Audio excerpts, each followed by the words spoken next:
এখন যিনি শিক্ষামন্ত্রী তার বিরুদ্ধে ফ্যাসিস্ট সরকার ভ্যানিটি ব্যাগ চুরির মামলা দিয়েছিল। তো তারা কি ওখান থেকে সবক নিছেন নাকি? ওখান থেকে সবক নিলে এইরকম মামলা দেওয়া সাজে? নইলে আমার মনে হয় যে নিজেরা ওখানে ভুক্তভোগী হয়ে এখন ঝাল মিটাচ্ছেন সাধারণ জনগণের উপর। এটা ঠিক হবে না। যাদের উপর ঝাল মিটানোর তখন মিটাইলেন না কেন?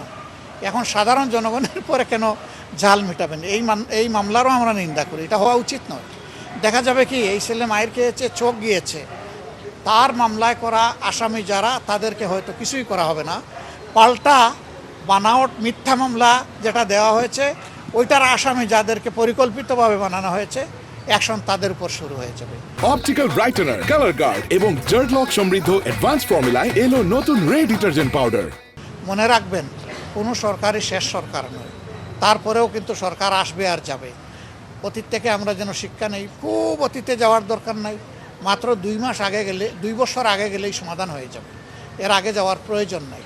অতটুকু দেখলেই শিক্ষা হওয়া উচিত। আমরা সেই সুশিক্ষা সবার মাঝে তৈরি হোক, এটা আমরা দেখতে চাই।